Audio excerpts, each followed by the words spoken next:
Hey everybody, it's Jason Blaha here. Today I want to talk to you guys about something that doesn't seem to get addressed enough, and I think it's interesting, is that people always say things like, well, I just want to know if someone is natty or not, whether they're using drugs or they're clean, so that I can know what's obtainable natural. And that's really an absurd thing when you stop and think about it, because they try to apply it to themselves then in some way, as if people are somehow equal in terms of what they can physically achieve, or even remotely equal. So let me put on my +5 hat of weaponsmithing, do a little crafting, and let's talk about this for a minute. All right, the cliff notes, guys, the cliff notes. Different people have different genetics, and to compare one person to another who might have vastly different genetics to say what one person can achieve and what one person can't is completely absurd. Just like as if you would take someone who has a slightly below average intelligence or average intelligence, that they are somehow going to be able to achieve what someone who has a genius level IQ does in a propensity towards a certain area, that they're going to go beat them in that area at school or college. That they're somehow going to be able to get the same sort of GPA if they study the same amount as that person who is just brilliant and gifted in that area of expertise and a genius. It doesn't work that way. Different people have different genetics. Now, for people who want to think about this on a deeper level, we'll go a little deeper and talk about this. I'm going to use a car analogy here. You car guys, a lot of you guys out there, a lot of people out there really like fast cars. They like messing with cars a little bit, or at least understand the concept, because they've seen enough racing movies that they understand at least what drag racing is. I grew up messing with that a bit. So we used to call nitrous dope when I was younger. I don't know what kids call it today, but if you know how much dope are you spraying? That was the slang term for nitrous oxide. And when we used to street race and mess with drag racing cars. And that would be like someone saying, well, I have a friend who took, his Camaro or whatever, and he runs the quarter mile in 10 seconds flat with no dope and no boost. He's totally naturally aspirated. And so I'm going to try to do the same thing with my Honda Civic. I think I can get pretty close with my Honda Civic with my 4-cylinder engine. I think I can do that without any boost or any dope. So I'm going to really work on that. And you look at him and go, yeah, what sort of engine did he start with? Like, oh, well, he started with a 502 crate motor that he bought from GM that's 502 cubic inches, and then he bored and stroked it further. He ended up with a 596 cubic inch engine to start with. And then you have to look at them and go, you do realize he can probably make 5 times the horsepower you can purely off the engine due to it being a bigger engine. It has more displacement. This isn't going to work. It's silly. That's the same level of silliness we're talking about when people think that because someone else who is genetically gifted in something is going to achieve the same results. And, it's interesting that they do that. And it doesn't matter whether we're talking about aesthetics or a sports endeavor. And people need to understand different people that just have different gifts and talents. We all have different bone structures. For example, when you start talking about looking like a bodybuilder or a fitness model, there are genetic traits involved with that other people may not necessarily have. For example, for me, I have wide hips. I have very wide hips genetically.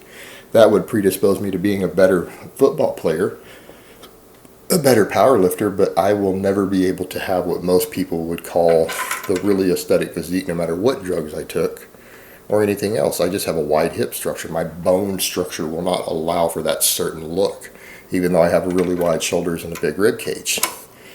I don't have those traits. But the traits that I have are useful for other sports endeavors. They're useful for peak power. They're useful for explosiveness. It's not going to allow me to have a really narrow waistline or a narrow hip line accordingly. It's just bone structure. And by that same token, if you have a really narrow collarbone and really high muscle insertions, which many guys do, that's perfectly normal. There's nothing wrong with that. There's nothing inferior about that, but you're not going to look like the fitness model. Most of your fitness models and bodybuilders before the freakish era, they had several genetic traits in common. They tend to have narrow hips, narrow pelvis bones, really wide collarbones, a reasonably thick rib cage, Medium length proportions, all their proportions tend to be totally average in terms of arm and leg length, limb length, but with a really wide collarbone and long muscle insertions, meaning their muscles tend to insert a little lower down joints and stuff than other people combined with fairly small joints. Right? That's the genetic traits that give you that. And the fact of the matter is that person who has that look, if they simply use a modest enough amount of just aesthetic drugs, such as a little bit of trenbolone, because you got to remember, guys, no one competing in any of that stuff today at a serious level or any of your top fitness models is going to be drug free anyways. No matter what they tell you, they're in a competitive environment. Their money depends upon them getting results. It would be stupid for them to chance that. If they really were natural, I'd say they're a bad businessman who's not dedicated to their career of, say, fitness modeling or something. They're not dedicated. They're not trying to make their money. But if they do that, and you as someone with a totally normal structure, or a structure that maybe has some of the traits in the opposite direction, longer arms than you need, too wide of hips, too narrow of a collarbone, you're never going to look like them even with drugs. You can probably take the same aesthetic drugs they're taking at double the dose, and they are still going to look more aesthetic with a classic look people are talking about than you, because their structure is different. You can't compete with them. You can still look good, but you're not going to look like them. Same thing with, with a football player. Someone who is just genetically, athletically gifted towards football is going to be better at it than you if they practice and train and they put the work in. No matter what you do, if you just have average genetics towards those endeavors, the sets of traits they're looking for, the combinations of speed, power, agility, all of that, you're not going to compete with them. In fact, you might even use a little bit of drugs and still not compete with them. And that's the thing that people need to understand. People's genetics are vastly different in these different physical endeavors. And just because someone else achieves something drug-free, okay, that's what you're saying, well, that's what can be achieved. You're also talking about people who are very, very gifted towards it. And for you to say, well, I'm going to do that myself because they did it, is absurd. And the thing is, people say, well, you don't know what your genetics are till you try. Well, I can assure you that if you're following this stuff, like let's say you're following YouTube for training advice already, you probably already work out. If you're watching any of these YouTube videos regularly, my channel, Chris Jones' channel, anybody's channel, you've probably been training at least 3 to 6 months. At least, or you wouldn't be wasting your time every day watching fitness YouTube videos. So that being said, if you were genetically gifted, you would know already. You have already tried. The people who tend to have a certain look and get big and muscular and that look that you guys are talking about, they get there pretty quickly. They know within 6 months that they're genetically gifted. They know within 6 months. Same thing with strength. I've had a few guys who ran my novice program who sent me their results, at least one of them. He passed all of my novice numbers for the first year within 6 months, and he said he had only been training about 2 to 3 months before that using a different program. He got on my program and the guy was squatting like 330 for sets of 5 already. He was deadlifting 450 for sets of 5 6 months into my program. I told the guy he should consider going on and competing in powerlifting because he has amazing genetics. He's in the top 1% genetically for strength and power because of how well he did on that. And then other people struggle to reach my numbers that I recommend by the end of the year. I get some people who, again, they just aren't as genetically gifted at strength. They run my exact same program and they still come a little short of my standards of what I say this is what you should be able to hit. You know why? Because that assumes average genetics. Some people are slightly more geared towards stamina than strength. It's just genetics. Some people have different leverages. It doesn't make them inferior or superior. It just means they have different genetics. And they don't gain quite as much strength on it. They only maybe get to 90% of the numbers that I say you should hit.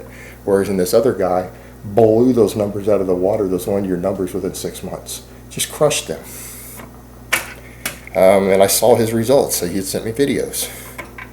So it's really weird that people don't grasp that. And what's even more interesting, people in the fitness world, for some reason, or even the sports world sometimes, they almost worship genetics. And it's interesting because they'll put someone on a pedestal, such a high pedestal for traits they were born with. Yet we all live in societies to where we are taught growing up that it's not even right to judge the value of a person based upon their genetics. Case in point, every one of us are taught that it's morally wrong to look down on somebody for the color of their skin, or the color of their hair, or the color of their eyes. Are we all not taught that? Those are genetic traits. How is that any different than looking down upon a person for how wide or narrow their collarbone or hips are? Thinking highly of a person because they have a wide collarbone, small joints, and long muscle insertions. How is that any different from looking upon someone more highly because of the color of their skin? It's the exact same thing. It's circumstances beyond their control. Or we look at someone who is born with a slight mental defect. It's genetic. And they're not as intelligent as other people. We're generally taught to look down upon that as considered to be wrong. Yet you go to the internet, the fitness world, and people do. And people really do. They actually make a big deal about, oh, that guy's just genetics suck for that. And they actually look down upon that person because of a trait that they were born with. Completely beyond their control, completely separate of their work ethic. And you know what, guys? The fact of the matter is, the work ethic sometimes doesn't even come into the equation with it. You want to know the truth? Some of the most, and I've heard many coaches say this, some of the most genetically gifted athletes that they meet don't train that hard. And that's going to come as a shock to some people, because now we're getting back to genetics and raw ability and talent. Some people actually just let their gifts carry them, and they're actually lazy, and they still go on to become pretty decent champions. There are plenty of athletes out there who actually, it turns out, they're so gifted that they don't have to train as hard. They don't have to train as hard as other people to beat them.